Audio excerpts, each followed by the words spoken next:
কিছুমান কথা একেবাৰে সহ্য কৰিব নোৱাৰি। অসমৰ মাননীয় মুখ্যমন্ত্ৰী ডক্টৰ হিমন্ত বিশ্ব শৰ্মা ডাঙৰীয়া এগৰাকী ৰেছপন্সিবল ব্যক্তি, দায়িত্বশীল ব্যক্তি। তেখেতে যদি ৰাইজক বিভ্ৰান্ত কৰে তেতিয়াহ'লে একোগৰাকী সচেতন নাগৰিক হিচাপে এইটো আমাৰ দায়িত্ব যে সেই বিভ্ৰান্তিটো আঙুলিয়াই দিয়া আৰু ৰাইজক তেখেতে যিটো ৰং ইনফৰমেশ্যন বা ৰং এনালাইচিছ, ৰং লজিক দিছে সেইটো সম্পৰ্কত ৰাইজক সচেতন কৰি দিয়াটো আমাৰ দায়িত্ব। আৰু সেইকাৰণে এয়া হোটেলৰ ৰুমত আছো দিল্লীত। প্ৰতিদিন টাইম টিভি চেনেলৰ কনক্লেভ 2024 আজি আৰু যোৱাকালি দিল্লীত অনুষ্ঠিত হৈছে। আমি আমাৰ দলৰ মাননীয় সভাপতি লুৰিণজ্যোতি গগৈ ডাঙৰীয়াৰ লগত আহিছো। তেখেতৰ এটা শ্ব' আছিল আজি। তাৰ পৰা আহি হোটেলৰ ৰুমত সোমাই মোবাইলটো খুচৰি আজিৰ বাতৰিবোৰ চাবলৈ যেতিয়া আৰম্ভ কৰিলো তেতিয়া দেখিলো অসমৰ মাননীয় মুখ্যমন্ত্ৰী মহোদয়ে কৈছে যে অসমত একো আৰ্থিক সংকট হোৱা নাই, বৰং অসমৰ আৰ্থিক অৱস্থা অত্যন্ত ভাল। আৰু তেখেতে কৈছে যে আৰ্থিক সংকটৰ সূত্ৰটো কি? আমি 1 তাৰিখে দৰমহা দি আছো, হিতাধিকাৰীয়ে ধন পাই আছে, পূজা কমিটিয়ে ধন পাই আছে, সত্ৰ নামঘৰে ধন পাই আছে, বিহু কমিটিয়ে ধন পাই আছে, বিভিন্ন কথা কৈছে। গতিকে আৰ্থিক সংকট কেনেকে হ'ল বুজাই দিয়ক। মুখ্যমন্ত্ৰী মহোদয়ক বুজাই দিব পৰা দক্ষতা মোৰ নাই, এই কথাটো স্বীকাৰ কৰোঁ, কাৰণ মই অৰ্থনীতিৰ এক্সপাৰ্ট নহয়। আৰু মুখ্যমন্ত্ৰী ডক্টৰ হিমন্ত বিশ্ব শৰ্মা ডাঙৰীয়াৰ বিগত 20-25 বছৰ জোৰা এডমিনিষ্ট্ৰেশ্যন চলোৱাৰ, চৰকাৰ চলোৱাৰ অভিজ্ঞতা আছে। বিত্ত বিভাগ তেখেতে চলাইছে, গতিকে তেখেত আমাতকৈ বহুত জনা মানুহ। কিন্তু আমাৰ ক্ষুদ্ৰ মগজুৰে যিখিনি কথা বুজি পাইছে সেই কথাখিনিৰে মুখ্যমন্ত্ৰী মহোদয়ে কোৱা কথাটো যে শুদ্ধ নহয়, তেখেতে যে ৰাইজক বিভ্ৰান্ত কৰিছে সেই কথাটো আপোনালোকক কম। প্ৰথমে মুখ্যমন্ত্ৰী মহোদয়ে কি কৈছে সৰু এটা ভিডিঅ' আপোনালোকক দেখুৱাই লওঁ, কাৰণ আপোনালোকৰ বহুতে এই কথাখিনি হয়তো গম পোৱা নাই। আৰ্থিক সংকটৰ মাজতো মানুহে অৰুণোদয় পাই আছে, 1 তাৰিখে দৰমহা পাই আছে, ফ্লাইঅভাৰ বনি আছে, মথাউৰি বনি আছে। গতিকে আৰ্থিক সংকটৰ ডেফিনেশ্যনটো কি এইটো মই বুজি নাপাওঁ। গতিকে তেওঁলোকে মোক সূত্ৰটো বুজাই দিলে হ'ল যে আৰ্থিক সংকট মানে কি বুজায়। মুখ্যমন্ত্ৰী মহোদয়ে কি ক'লে আপোনালোকে নিশ্চয় দেখিলে। তেখেতে কৈছে যে অসমত আৰ্থিক সংকট হোৱা নাই, আৰু যদি হৈছে যিসকলে আৰ্থিক সংকট হৈ আছে বুলি কৈ আছে তেওঁলোকে আৰ্থিক সংকটৰ সংজ্ঞাটো দিয়ক, সূত্ৰটো দিয়ক। মই এখন বহি লৈছো।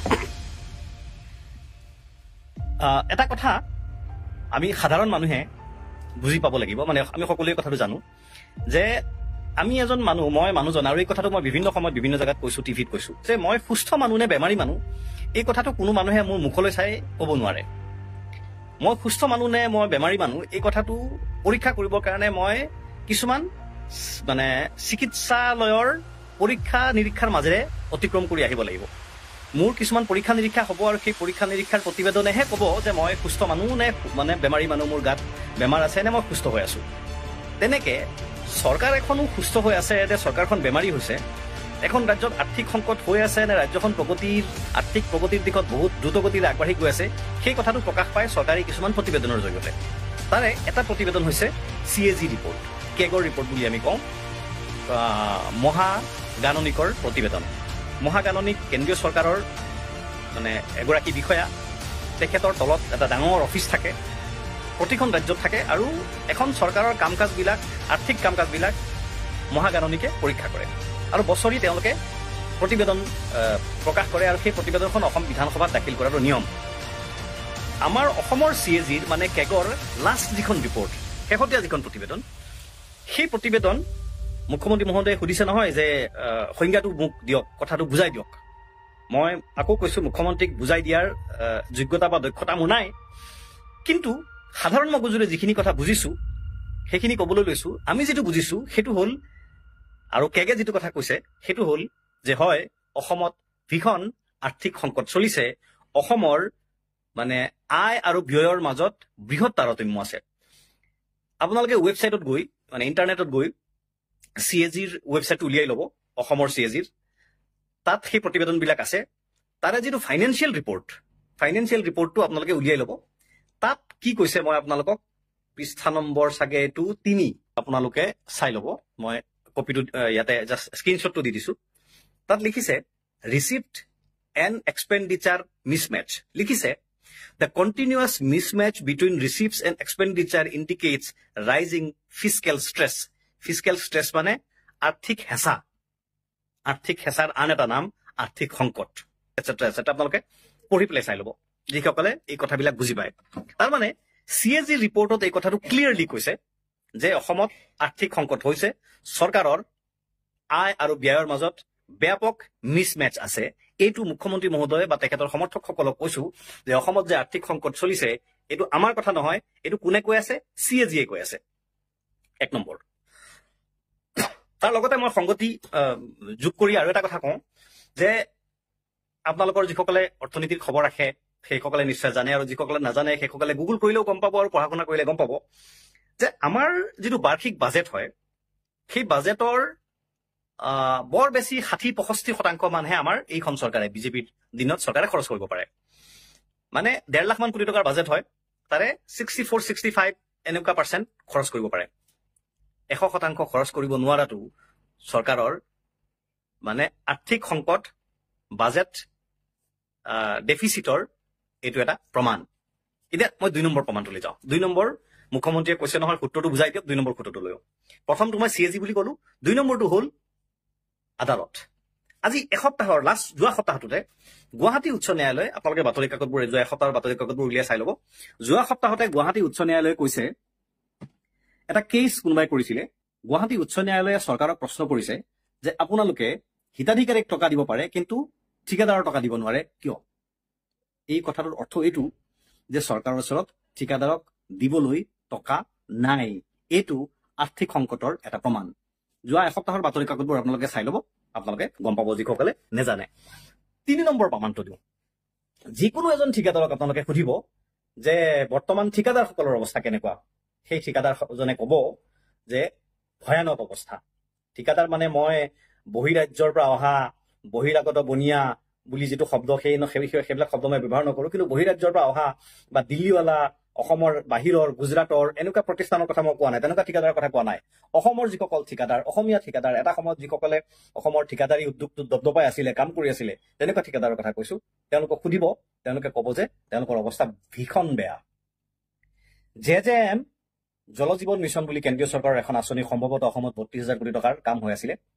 ৰিচেণ্টলি খবৰ পালো, গম পালো, ঠিকাদাৰবিলাকক সুধি পেলাই কনফাৰ্ম কৰিছো যে JJM-ৰ কাম বন্ধ কৰি দিছে। তাৰ কাৰণটো হ'ল যে JJM-ৰ ঠিকাদাৰসকলৰ 5,000 কোটি এটা দিবলৈ বাকী আছে। যিহেতু চৰকাৰৰ ওচৰত টকা নাই, গতিকে চৰকাৰে JJM-ৰ টকা দিব নোৱাৰে। এতিয়া কথাটো হ'ল JJM-ত আচলতে চেণ্ট্ৰেল গভৰ্ণমেণ্টে 90% টকা দিয়ে, ষ্টেট গভৰ্ণমেণ্টৰ 10% টকা হয়। ষ্টেট গভৰ্ণমেণ্টে নিজৰ শ্বেয়াৰটো দিব পৰা নাই, আৰু নহ'লে চেণ্ট্ৰেল গভৰ্ণমেণ্টত দিয়া টকাটো ষ্টেট গভৰ্ণমেণ্টে খৰচ কৰি পেলাইছে। এটা কথা মই বহুত দিন কৈছো, বহুতবাৰ মোৰ বহুত ভিডিঅ'ত কৈছো, অসমৰ মাননীয় মুখ্যমন্ত্ৰী মহোদয়ে ফাইনেন্সিয়েল মেনেজমেণ্টত খুব এক্সপাৰ্ট। তেখেতে এইটো ফাণ্ডৰ পৰা টকা নি সেইটো ফাণ্ডত থ'ব পাৰে, সেইটো ফাণ্ডৰ টকা সেইটো ফাণ্ডত নি থ'ব পাৰে। তেনেকে বিভিন্ন ফাণ্ডৰ টকা জমা কৰি তেখেতে দৰমহা দি দিয়ে। কোনোবা মাহত দৰমহা দিবলৈ তেখেতৰ নোজোৰে, তেখেতে কোনোবা ফাণ্ডৰ পৰা বেলেগ একাউণ্টৰ পৰা টকা আনি দৰমহাটো দি দিয়ে। সেই কামটো তেখেতে কৰে। গতিকে সন্দেহ কৰিছো, যিহেতু আমাৰ ওচৰত পাব্লিক চ'ৰ্চ নাই, মানে পাব্লিক ইনফৰমেশ্যন ডেটা নাই, সেইকাৰণে কৈছো মুখ্যমন্ত্ৰী মহোদয়ে হয়তো JJM-ৰ টকা কিনি আনি পেলাই ক'ৰবাত দৰমহা দি দিছে, পূজা কমিটিক পইচা দি দিব, বা হিতাধিকাৰীক টকা দি দিছে, সেইটোতো হ'ব পাৰে। মুখ্যমন্ত্ৰী মহোদয়ে এইটো স্পষ্টীকৰণ দিয়ক। এতিয়া আৰু এটা ইনফৰমেশ্যন আপোনালোকৰ লগত শ্বেয়াৰ কৰো। আজি অলপ দিন আগতে এইটো ছেপ্টেম্বৰ মাহতে ভাৰতবৰ্ষৰ প্ৰধানমন্ত্ৰীৰ অৰ্থনৈতিক উপদেষ্টা পৰিষদে এটা অৰ্থনৈতিক প্ৰতিবেদন ৰাজহুৱা কৰিছে। সেই প্ৰতিবেদনত কৈছে যে অসমৰ কথা কৈছে যে অসমৰ আৰ্থিক অৱস্থা অত্যন্ত শোচনীয়। অসমৰ অৱস্থা ভাৰতৰ ৰাজ্যসমূহৰ ভিতৰত 32 নম্বৰ নে 29 নম্বৰ, মই চিয়ৰ নহয়, পাহৰি গলো, 32 নে 29, মুঠতে বিহাৰতকৈ আমাৰ অৱস্থা বেয়া। ইয়াৰ পিছত অসমৰ মাননীয় মুখ্যমন্ত্ৰী বা তেখেতৰ সমৰ্থকসকলক কৈছো, অসমৰ আৰ্থিক সংকট হোৱা নাই বুলি ক'লে আপুনি ৰাইজক বিভ্ৰান্ত কৰিছে বুলি নকৈ আৰু কি ক'ব পাৰো। গতিকে মই যিটো কথা কৈ আছিলো যে মই সুস্থ হৈ আছো নে বেমাৰী হৈ আছো, এই কথাটো যেনেকৈ মোৰ মেডিকেল টেষ্টে প্ৰমাণ কৰিব, মেডিকেল ৰিপৰ্টে প্ৰমাণ কৰিব, তেনেকৈ ৰাজ্য চৰকাৰৰ আৰ্থিক অৱস্থা ভাল নে বেয়া এই কথাটো ৰাজ্য চৰকাৰৰ এই যে কেগৰ প্ৰতিবেদনৰ কথা কলো, গুৱাহাটী উচ্চ ন্যায়ালয়ৰ মানে অপিনিয়নৰ কথা কলো, বা প্ৰধানমন্ত্ৰীৰ অৰ্থনৈতিক উপদেষ্টা পৰিষদৰ প্ৰতিবেদনৰ কথা কলো, এইবোৰে প্ৰমাণ কৰে। আৰু এটা কথা, মুখ্যমন্ত্ৰী মহোদয়ে কৈছে যে তেখেতে ঋণ ল'ব পাৰে, অসমে ঋণ ল'ব পাৰে, অসমৰ এতিয়াও বহুত ঋণ লোৱাৰ ক্ষমতা আছে। বহুত কংগ্ৰেছ শাসিত ৰাজ্যতকৈ বা ভাৰতৰ প্ৰায়বোৰ ৰাজ্যতকৈ অসমৰ ঋণৰ পৰিমাণ কম, গতিকে তেখেতে ঋণ লৈ একো ভুল কৰা নাই, এই কথাটো তেখেতে কৈছে। আমি কৈছো যে অন্য ৰাজ্যই ঋণ লৈ কি কৰিছে আৰু আপুনি ঋণ লৈ কি কৰিছে। এতিয়া পাঞ্জাৱৰ নিচিনা ৰাজ্য, তেওঁলোকৰ বহুত ঋণ আছে, তেওঁলোকে ঋণ লৈ কি কৰে? তেওঁলোকে ঋণ লৈ পেলাই পাৱাৰ টিলাৰ দিয়ে, ট্ৰেক্টৰ দিয়ে, খেতিয়কৰ বীজ দিয়ে, হাল বোৱাই দিয়ে, বা এনেকুৱা কাম কৰে। আপুনি কি কৰিছে? আপুনি হিতাধিকাৰীক টকা দিছে, 1250 টকা দিছে, ছাত্ৰ ছাত্ৰীক নিযুত মইনা আঁচনি, এইবিলাক কাম কৰিছে। তাৰমানে মই যদি ঋণ লওঁ, এই ঋণটো মই উৎপাদনমুখী কামত ব্যৱহাৰ কৰিম নে এইটো দি মদ খাম নে এইটো দি মাংস খাম? আপুনি ঋণ লৈ পেলাই মদে মাংস খাই আছে, বেলেগ ৰাজ্যই ঋণ লৈ মানে উৎপাদনমুখী কামত ব্যৱহাৰ কৰিছে। পাৰ্থক্য সেইটো। আৰু তেখেতে যিটো কথা কৈছে যে ঋণ লোৱাৰ কেপাচিটি আছে কাৰণে ঋণ লৈছে, নহয়, কেপাচিটি নাছিল। এতিয়া অসমত সম্ভৱতঃ কালি যিটো জয়ন্ত মল্ল বৰুৱা ডাঙৰীয়াৰ দ্বাৰা মুখ্যমন্ত্ৰীয়ে কোৱাইছে যে অসমে যিমান ঋণ ল'ব পাৰে তাতকে বহুত কম ঋণ লৈছে, 24% অফ দ্য GSDP বুলি যিটো কথা কৈছে, হয় 24 বা 25% GSDP ঋণ লৈছে। আচলতে GSDPৰ কেপটো হৈছে, ঋণৰ কেপটো হৈছে FRBM বুলি এক্ট এখন আছে, fiscal responsibility and budget management. সেই আইনখনে নিৰ্ধাৰণ কৰে আপুনি কিমান টকা ঋণ ল'ব পাৰে, মানে এখন ৰাজ্যই কিমান ঋণ ল'ব পাৰে সেই আইনখনে নিৰ্ধাৰণ কৰে। অসমে ঋণ ল'ব পাৰে 28% FRBMৰ মতে। যোৱা বছৰ হিমন্ত বিশ্ব শৰ্মা ডাঙৰীয়াৰ চৰকাৰে সেই আইনখন সংশোধন কৰি 28ৰ পৰা এই কেপটো 32%লৈ লৈ গৈছে। মানে আগতে GSDPৰ 28% ল'ব পাৰিছিল, এতিয়া GSDPৰ 32% ল'ব পাৰে। যোৱা 22 দিনত, এইকেইদিন ৰেগুলাৰ পেপাৰ ওলাই আছে বা টিভিত ওলাই আছে, যোৱা এই এটা মাহৰ ভিতৰত 22 দিনত মুখ্যমন্ত্ৰীয়ে, অসম চৰকাৰে 2250 কোটি টকা ঋণ লৈছে। মানে দৈনিক 100 কোটিকৈ টকাৰ ঋণ লৈছে। এই ঋণবোৰ আপুনি উৎপাদনমুখী কামত ব্যৱহাৰ কৰা নাই। মুখ্যমন্ত্ৰী মহোদয়, অসমৰ এগৰাকী সচেতন নাগৰিক হিচাপে আমি যিটো কথা বুজি পাইছো সেই কথাটোৰ মতে আপুনি ভুল কৰিছে, সেইটো আঙুলিয়াই দিয়াটো আমাৰ দায়িত্ব। আৰু সেইকাৰণে আপোনাক এইখিনি আঙুলিয়াই দিছো। আপুনি ৰাইজক বিভ্ৰান্ত কৰিছে। অসমৰ অৱস্থা, আৰ্থিক অৱস্থা অত্যন্ত বেয়া। এক্সপাৰ্টবিলাকে কৈ আছে যে বৰ বেছি দিন নাথাকিব, কাৰণ আমি যিসকলে ফাইনেন্স ডিপাৰ্টমেণ্টত কাম কৰে বা ফাইনেন্সিয়েল এক্সপাৰ্ট, তেনেকুৱা মানুহৰ লগত আমি কথা পাতো, বা যিসকল মানুহে ৰিটায়াৰ কৰিছে তেওঁলোকেও চৰকাৰৰ খবৰবোৰ গম পায়, এডমিনিষ্ট্ৰেটিভ অফিচাৰ। ফাইনেন্স ডিপাৰ্টমেণ্টৰ এক্সপাৰ্ট মানুহৰ লগত কথা পাতি গম পাইছো আপোনাৰ বিত্তীয় অৱস্থা অত্যন্ত বেয়া। কাৰণ কেগৰ ৰিপৰ্টত যিটো কথা কৈছে যে ষ্টেট অ'ন ৰেভিনিউ, যিটো আমাৰ নিজৰ যিটো ৰেভিনিউ, সেই ৰেভিনিউ আহৰণ কৰাত আপুনি সফল হ'ব পৰা নাই। কাৰণ আপুনি ইয়াত উদ্যোগ স্থাপন কৰিব পৰা নাই, ব্যৱসায় বাণিজ্য হোৱা নাই, মানুহৰ খাবলৈ টকা নাই, বজাৰ কৰিবলৈ টকা নাই, কাৰণ বস্তুৰ দাম বেছি, মানুহৰ উৎপাদন নাই, আহৰণ নাই, আয় নাই। আৰু সেইটোকে আৰ্থিক সংকট বুলি কয়। জনসাধাৰণৰ মানে পকেটত যদি টকা নাথাকে, সেইটো এটা আৰ্থিক সংকট। কংগ্ৰেছৰ দিনত, UPA চৰকাৰৰ দিনত এটা সাংঘাতিক ভাল কাম কৰিছিলে, সেইটো আছিলে মনৰেগা আঁচনি। মনৰেগা আঁচনিৰ জৰিয়তে মানুহৰ টকা পকেটলৈ, একদম গাঁৱৰ তৃণমূলৰ মানুহটোৰ পকেটলৈ টকা গৈছিলে। আপোনাৰ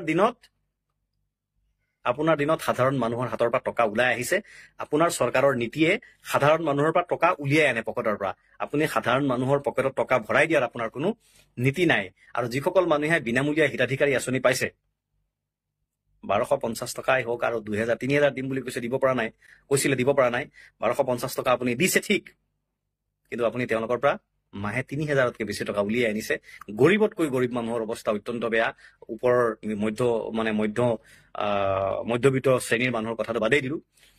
এইখিনি কথা কলো। আপুনি ফাইনেন্সটো যদি কণ্ট্ৰল কৰিব নোৱাৰে, তেতিয়াহ'লে খুব কম দিনৰ ভিতৰত এক্সপাৰ্টবিলাকে যিটো কথা কৈ আছে যে আপুনি কৰ্মচাৰীক দৰমহা দিব নোৱাৰা হৈ যাব। মুখ্যমন্ত্ৰী মহোদয়, এই কথাখিনি আপোনাক আঙুলিয়াই দিয়াটো নাগৰিক হিচাপে আমাৰ দায়িত্ব।